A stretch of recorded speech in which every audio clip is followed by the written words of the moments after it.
Hello, everyone, and welcome to part 5 of the Stupendous Dodgeball Fiasco by Janice Repka. When we left off, Philip was trying to circulate a petition to perhaps, or was at least thinking about circulating a petition to have an alternative to dodgeball offered in PE. But when he tried to get Carmen's signature, she pointed out that he didn't have student council approval, and therefore he couldn't have people sign it. When she pointed out the president of the student council to see if he could ask them to approve it, when he went over, it was B.B. Tyson. Most people think clowns are disorganized, but in each circus there is one clown who is the boss clown. The boss clown is in charge of the other clowns. You can't even pull a rubber chicken out of your pants unless the boss clown approves. If the Hardingtown Middle School was a circus, B.B. Tyson would definitely be boss clown. "What do you want?" B.B. demanded when Philip tapped her shoulder. "Oh no," thought Philip, wincing inside. "Are you the president of the student council?" "Of course I am," she said. Philip felt like his stilt had hit deep mud. It seemed hopeless to ask B.B. He had to force the words out. "I want the student council to approve my petition," he said. She looked at him suspiciously. "Is this like your stupid hall monitor joke, Stanislaw?" "No," he said, mustering his courage. I want you to approve my petition." He handed her the paper. "It's to give kids an option to play a sport other than dodgeball in gym class." B.B. just laughed. "Are all circus boys chickens like you?" she asked. A small group of kids gathered. "I'm not a chicken. I just don't think it's fair they make us play dodgeball every gym class, that's all," said Philip. "The reason you don't like dodgeball is you're afraid of the ball," said B.B. "You're a big, yellow chicken, Stanislaw." B.B. made squawking sounds. She bent her elbows and put her hands under her arms, flapping them in mock chicken motions. Snickers rose around them and grew into full-pitched laughs. Philip felt his ears turn into thermometers about to burst. "No!" he yelled. "That's not why." The laughter screeched to a halt. All eyes were on him. He completely forgot he was yelling at someone who could punch his lights out. "The reason I think dodgeball should be optional," insisted Philip, "is because I think it's wrong to encourage bigger, stronger kids to hurt smaller, weaker kids." "Dodgeball's a sport," said B.B. "Kids get hurt playing all kinds of sports. Only sissies whine about it." "Dodgeball's not a sport. It's target practice for bullies." "Target schmargets. You're complaining because you're a wimp." "I am not." "Then prove it. You and I, one-on-one dodgeball, after school, in the gymnasium. If you win, I'll make the student council approve your stupid petition." "What happens if I lose?" "If you lose," B.B. began, scheming a horrible fate for Philip. "If you lose, you have to change your name from Stanislaw to Coleslaw for the rest of the year." "Why coleslaw?" asked a boy from the crowd. "Because nobody likes coleslaw," B.B. said, and then turned and tromped off. Once Philip calmed down, he was shocked at what he had gotten himself into. He ran to grab his history book before heading to class. As soon as he got there, Philip caught a boy whispering and pointing at him. He pretended it was just another school day, but he kept dropping things and couldn't get any answers right. All he could think about was the one-on-one dodgeball game with B.B. looming at the end of the day. Finally, he asked to go to the bathroom. He wandered down the deserted hallway and walked past the door that said boys. Then he sneaked out the back door of the school and slunk to the courthouse. As soon as he got there, he began to feel he had made a mistake. On the gym floor, B.B. would have beaten him, but if he had faced off with her, at least he would have been doing something. That evening, a faint smell like rotting cabbage hung in the air. The next school day, it took all the nerve Philip had just to get out of bed. He expected everyone at school to make fun of him. He expected there to be a banner hanging across the face of the Hardingtown Middle School that said, "Philip Edward Coleslaw is a yellow chicken elephant poop scooping circus boy sissy." There wasn't. He expected kids to laugh when he walked by. They didn't. A few kids called him Coleslaw, but most simply avoided him. Philip poured himself into his work. The next few weeks passed without incident. Whenever he saw B.B., she glared triumphantly and her friends snickered. There was no way the student council would approve his petition now. There was no use even trying. Then it happened. "Stanislaw," Coach called to Philip as he made his way up to the bleachers. 3 weeks is up. You're on the floor today." Panic filled him. B.B. dribbled a dodgeball and gave him a menacing wink. Coach mixed things up by picking captains and having them select their teammates. B.B. made sure she didn't pick Philip for her team. Philip crept to his side of the gym with a couple of kids anxious to share their dodgeball strategies. If you flex your stomach muscles right before the ball hits you, you'll hardly feel it, a student tipped him off. Personally, said another, I'll take a headshot anytime. She knocked on her skull. It's one of the good things about being hard-headed. Stomach shot, head shot, they both have their advantages under the right conditions, said a third. But overall, I prefer the twisted shoulder defense. What's that? Asked Philip. When you see the ball coming, you twist your torso so you take the hit in the square of your top arm. It's the best place to absorb the impact. Philip considered his options. He didn't want to climb the rope or hide behind other players. He was tired of running away. They are not custard pies, he reminded himself. They're dodgeballs. How much could a dodgeball hurt? Seeing one coming, he held still and waited for impact. It whizzed past so close he could almost taste the stiff inflatable rubber. The gym floor vibrated faintly as kids ran and dodged and fell against it. Screams, laughs, and grunts filled Philip's ears as dodgeballs found their marks, but he did not move. This is for you, coleslaw, he heard BB yell. The burning ball sped at him like a meteor racing toward Earth, anxious to form a nasty crater. Defiantly, he closed his eyes and stood his ground. And with a whap, the ball pounded him on the side of the head at the temple. His glasses dug across his nose, flew off, and sailed across the room, crashing against a wall. Philip held his burning face in his hands and struggled to keep from crying.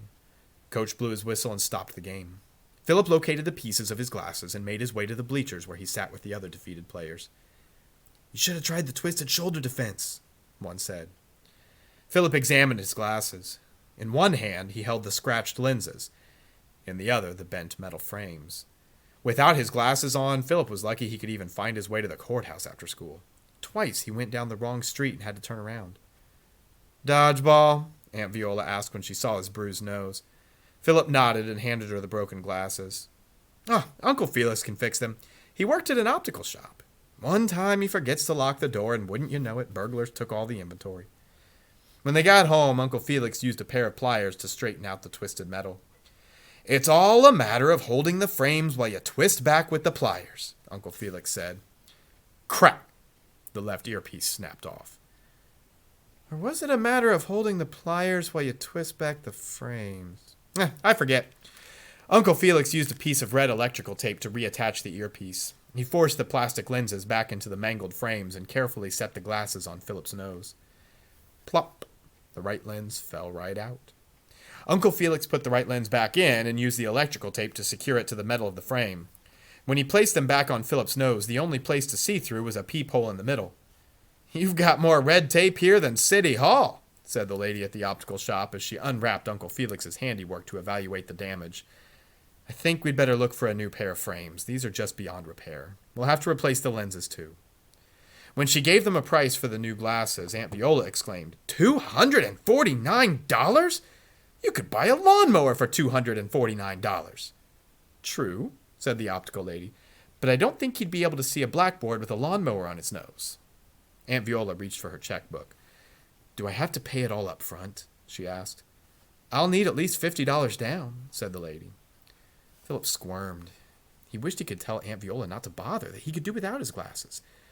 The optical lady began filling out a form. I'll find a way to pay you back, Philip told Aunt Viola. I promise. It just didn't seem fair that Aunt Viola had to pay for his new glasses because B.B. Tyson broke his old pair on purpose. The optical lady finished the paperwork and said, It'll take 3 or 4 weeks to get them. Philip was as disappointed as a ticket holder to a canceled show. He picked up the broken glasses and began rewrapping them. The next day at school, he tried to hunch slightly and walk with his head toward the wall, but it was hopeless. Nice look, Coleslaw, teased a boy. You should have tried the back block, said a girl. Bibi and Carmen spotted him going into science class. You look like a clown, said Carmen. Why don't you go back to the circus? Beat it, Bibi told Carmen. I want to talk to him alone. As Carmen slithered off, Philip felt a shudder run through him. It's about your glasses, Coleslaw. What's going on? Asked Coach, who was suddenly behind them. Nothing, Daddy, said Bibi. Then you'd better get to class, he said. In science class, Philip kept hearing Bibi's friend telling him to go back to the circus. Miss Costapio was talking about the periodic table of elements, but Philip wasn't paying attention. Lulled by her hypnotic voice, his mind wandered back to his circus days. Mr. Stanislaw, called a woman's voice. I'm talking to you, Mr. Stanislaw. It was Miss Gestapio. Philip shook his head to bring himself back as the kids laughed. Didn't you hear the message on the loudspeaker? You're wanted in the vice principal's office. It's difficult for a human cannonball to keep his cool while waiting to get blasted over a crowd of spectators. The temperature is hotter when you're crammed inside a circus cannon. The waiting area outside Hardingtown Middle School's vice principal's office had the reverse problem. It was too cold. The students said the vice principal, Mr. Race, kept it that way on purpose because it had the effect of slowing down a student's body. Many an angry hothead had been reduced to a shivering pile of goosebumps by the time it was his or her turn to go in. Legend had it that a particularly troublesome student had to wait so long he got frostbite and transferred to another school district. Philip cupped his hands and blew into them. The walls outside the vice principal's office were concrete block painted an odd yellow, like brown mustard. On one wall, the poster said, "The principal is your pal," with the P-A-L emphasized. Philip sat on his hands to keep them warm. As the dismissal bell rang, he thought about the sweatshirt that was hanging in his locker. After 20 minutes passed, the vice principal's secretary finally appeared. "You can go wait in his office," she said. "He'll be right in." The vice principal's office was as clean as a knife thrower's blade. Philip sat in one of the stiff vinyl chairs in front of a metal desk. On the desk was an inbox and an outbox, both empty. On his teacher's desks, Philip had noticed brightly colored knickknacks and pictures. There was nothing bright on the vice principal's desk.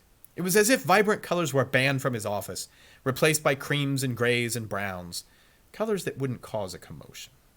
That's what the secretary had told Philip that the vice principal wanted to see him about, causing a commotion. Mr. Race blew by him and plopped into his swiveling seat. The musky, aftershave-scented breeze made the flesh stand up on the back of Philip's neck.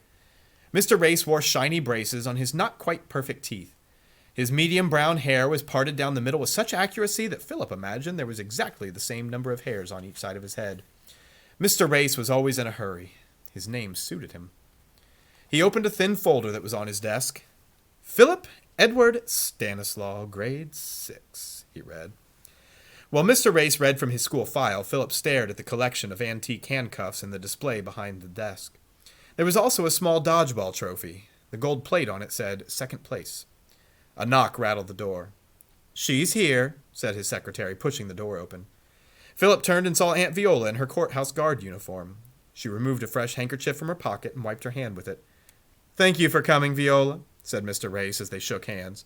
Aunt Viola discreetly wiped her hand again, and she sat down next to Philip. "We're both busy people, Viola. I hope you don't mind if I get straight to it." "Well, no need for dawdling," she agreed. "We're suspending your nephew," Mr. Race said. "We have a rule against circulating petitions without the approval of student council. He violated that rule." Aunt Viola looked at Philip, who sat wide-eyed and speechless. "I didn't know," Philip said. Mr. Race opened a desk drawer and removed a petition form. He flipped it over and read out loud, "All petitions must be approved by student council before they may be circulated." "Now, Viola," continued Mr. Race, "you're a law-abiding citizen, so I know you understand that we can't allow students to break our rules without punishment." "Well, they have to obey the rules," Aunt Viola agreed, "but a suspension, even for a short time? Isn't that a bit harsh for a petition?" "A 4-day out-of-school suspension will give the boy a chance to think about his transgression, Viola." "You're not going extra hard on him because of what happened between you and my sister when you were in school together, are you?" "Of course not," insisted Mr. Race, "because it wouldn't be right to punish him just because he's Matilda's son." Philip wondered what they were talking about. Mr. Race smiled, and a glint of light reflected off his braces. "I might take a different approach if this were Philip's first offense, but there have been others." "Others?" asked Aunt Viola.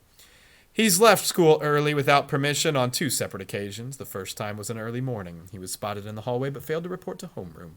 The second time he asked to go to the bathroom and never returned to class. Of course, there are also complaints about his bad dodgeball attitude, and I'm sure you understand how important school spirit is." "Well, he's had a hard time adjusting," Aunt Viola said weakly. "Attacking dodgeball is not my idea of trying to adjust." Mr. Race looked over at Philip. "If you really want to adjust, start with your attitude, young man." "What's the difference?" Philip replied. "I'll never fit in." They did not discuss the point further. Philip collected his school books and loaded them into Aunt Viola's car. He held his feelings in for as long as he could. By the time they were driving away from school, he was filled to the brim and began to overflow. I'm no good at anything. When I was with the circus, I wasn't brave enough to walk on hot coals, patient enough to train a bear to dance, or graceful enough to stand on a horse. I thought if I lived like a regular kid, I'd find a place where I belong, but things are no better here. I'm not strong enough to be an athlete. I'm not rich enough to be a snob. Even the nerds don't want me because I'm not nerdy enough. Well, it takes all types in this world, said Aunt Viola. Not everyone is an athlete or a snob or a nerd. Just look at your father. He's a very successful clown. But clowning comes easy to him. He's always been a clown. Is that what you think? Aunt Viola pulled over to the side of the road, waited for traffic, and made a U-turn. Philip didn't care. Nothing seemed to matter. The sedan didn't stop until the scenery had turned to countryside. They pulled into the parking lot of a run-down country diner. Philip followed Aunt Viola to a pickup window where she ordered 2 hot chocolates with extra whipped cream and put her change in a tin box on the counter for donations to the Dodgeball Museum. Aunt Viola wiped her cup with a paper napkin. They took the cups to a large pond and watched the family of ducks diving for dinner. October leaves were blowing in swirling patterns. Aunt Viola spread a napkin on a wooden bench where they sipped their rich, soothing drinks. You know, I used to fish here with your mother when we were girls. I would catch them, she would eat them. Philip tried to imagine Aunt Viola as a young girl with a fishing rod in her hand and a can of disinfectant in her pocket to clean the hook between worms. After your mother joined the circus, I just stopped fishing. I sold my rod and reel the day of her wedding.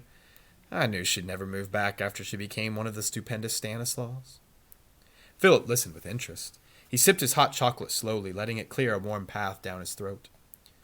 You don't know much about your father's family history, do you? She asked. Philip shook his head no.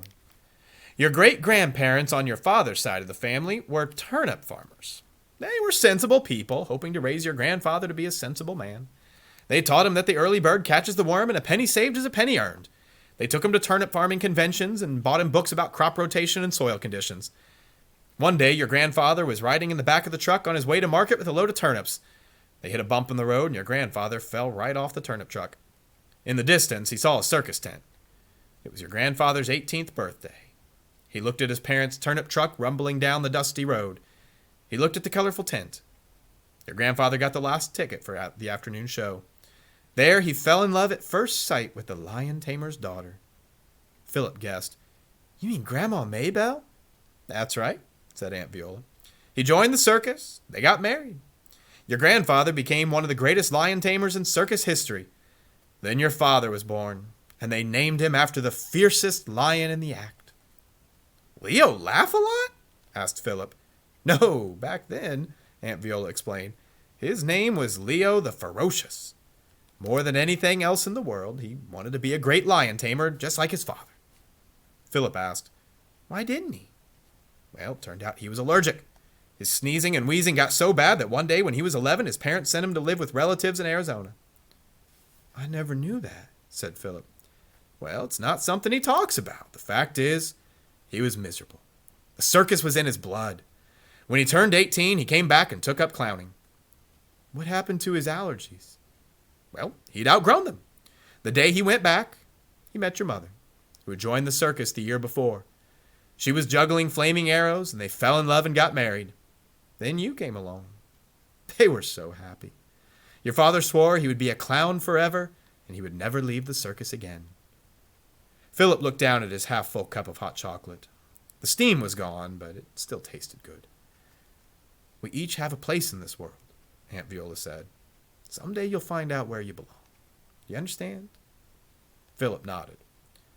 But until that day comes, she added, you need to stay out of trouble. And that is where we will stop with part 5 of the Stupendous Dodgeball Fiasco. So Philip now has gotten suspended from school. And probably I would have to agree with Aunt Viola that that would be a pretty harsh punishment for just an unapproved petition. But the fact that Philip did sneak out of school twice during the school day certainly adds a new level to the consequences there. But I want to take a moment before we go to talk about what Aunt Viola said at the end there. We all have a place in this world, and someday you're going to find that. Many of you watching this, if you're students in my class, you're still very young. You've got many, many, many, many years ahead of you. And so if you haven't quite figured out what exactly it is that you're going to do with your life when you get older, that's totally okay. You've got plenty of time to figure it out. So just like Aunt Viola said, you're going to find your place. It just may take a little while. And as you think about that, I hope you'll join us for part 6 next time of the Stupendous Dodgeball Fiasco. Bye.